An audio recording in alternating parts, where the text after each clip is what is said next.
Hi, my name is Wendy Maldonado, and I'm an online student at Liberty University. This is my interpersonal communication project for course HSCO 508. Next slide. Before I begin my presentation, I'd like to do a little introduction on what exactly is interpersonal communication.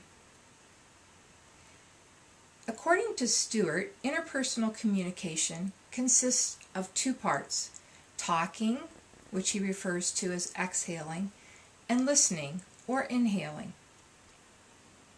This communication emphasizes 5 different things: uniqueness, unmeasurability, responsiveness, reflectiveness, and addressability. Next slide. I'd like to share an outline for my presentation. First, I'm going to share with you my OAG, or overarching goal, and my idea of enlarging the conversation. Secondly, I'm going to give you my background and the results of my behavioral blend. We're going to move on to discuss potential barriers in my interpersonal contact, and then discuss noise pollution, both internal and external, and solutions to each. Lastly, we'll look at my action plan. Next slide.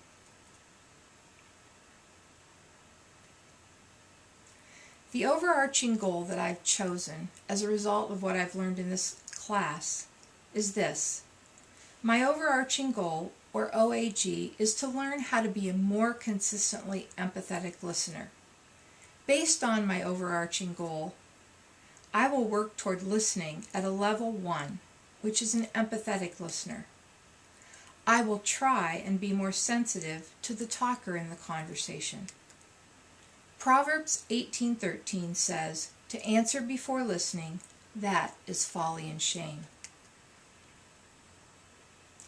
Enlarging the conversation. New slide. Enlarging the conversation is the understanding that the conversation is not just the words we speak, but that the conversation is about a relationship. It is the process of listening and speaking, the give and take, the nonverbal communication, the self-disclosure, the risk-taking, the transparency, and how real we are willing to be with each other. Next slide. Here's a little bit about my background. Who am I? I'm the firstborn of 2 children. I'm 53 years old and have been married for 31 years. My husband and I have 2 married sons who are 29 and 22 years old. By way of my career, I've worked in the field of education for 30 years. First as a teacher, and for the last 10 years as a math coach, trainer, and a textbook author. I have a master's degree in reading education, and I'm considering my next career in counseling, which is why I took this course. For the last 15 years, we've lived in Charlotte, North Carolina, and we moved back to my hometown last year, where my husband is now the pastor at the church where I grew up. One of the most enlightening parts of the course for me was to take the Uniquely You report and to review the analysis of my results. The assessment is based on the DISC model designed by Mel's Carbonell. The DISC model helps to identify the personality types and blends. The wheel has 4 parts. D stands for active and task-oriented, I for active and people-oriented, S for passive and people-oriented, and C for passive and task-oriented. Next slide. As I looked at my behavioral blend report, I first took a look at this is what is expected of me. This is how people see me. I was in the unusual 15% that were one category, not a blend. I was the D, the determined doer. Dominant, direct, demanding, and determined. Confident and stubborn. impatient with the status quo, strong-willed, and motivated by serious challenges.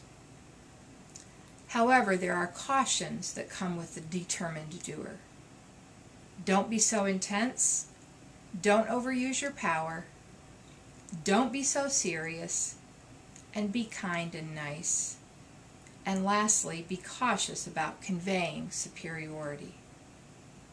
Next slide. Now, this is me. All 4 character DISC areas were above midline for me. All 4 points plotted above midline in all the graphs. This can indicate a strong desire to be an overachiever. This can mean that I'm driven to be all things to all people. It also means that I have a passion to do all things well. However, it also can mean an intense leadership style. There are some cautions.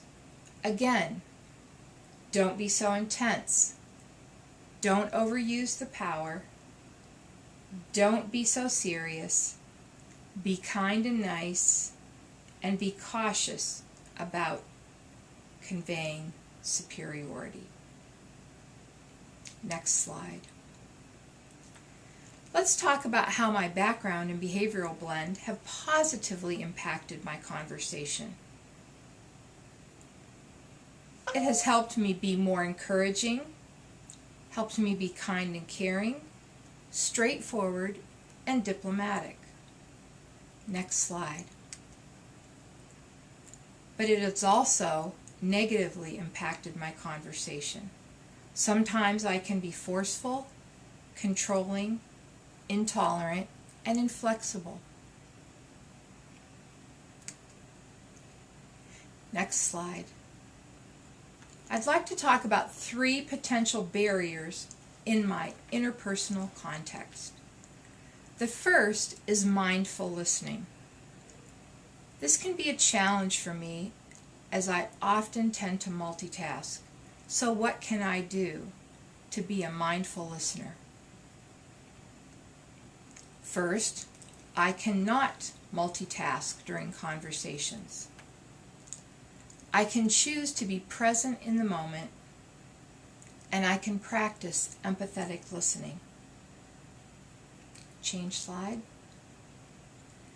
Number 2, another potential barrier for me is to avoid using meta messages.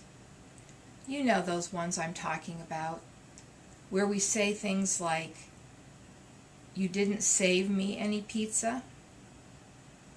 Well, what can I do? I can think before I speak. I can talk and have conversation about the meaning of the words I'm saying.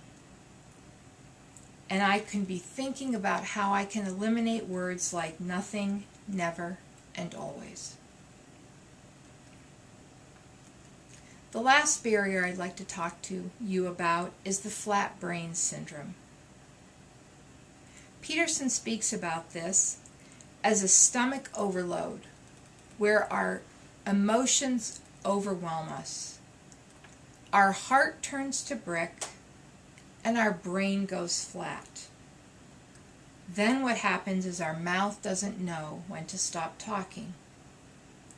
What is the solution, or what can I do about that?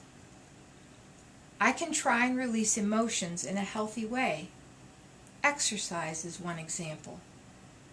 I can clarify my thinking, and I can build supportive friendships. Next slide. We all have noise pollution in our life. Some of it's internal. One of the things that happens to me is the wandering mind. Or, for me, thinking what to say next in a conversation. Biased listening, or hearing what I want to hear. The first thing we can do to combat that noise pollution is to be aware of the problem. For me, to work on the focus of what's going on in the conversation, to practice reflective listening, and to use my emotional filter against the bias words that I hear. Next slide. We also have external noise pollution. That's things like peripheral noise in a room. Sometimes it's the room temperature, too hot or too cold. It could be poor acoustics in a room. It could be that person who forgets to turn off their cell phone. Sometimes the presenter is too loud or too soft. Sometimes it's the discomfort that comes from sitting with a group of people you don't know. Again, the first thing to do is to be aware of the problem and how it is affecting you. Again, to work on your focus. You can practice relaxation techniques.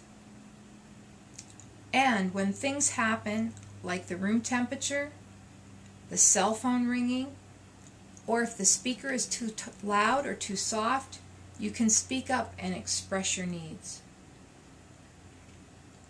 Lastly, I'd like to address my action plan. The first thing I'd like to talk about is being aware of the other people involved in the conversation. Not just speaking and being allowed to say my piece, but being aware about how they're receiving and listening to what I'm saying, their body language, and their other nonverbal communication. The second thing for me is to practice reflective listening techniques.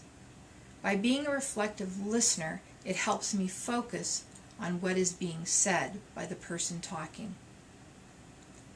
Lastly, using the information from the Uniquely You report to help analyze, reflect on, and change behavior patterns that are not helpful in my relationships. Thank you again. And the last slide is my reference page.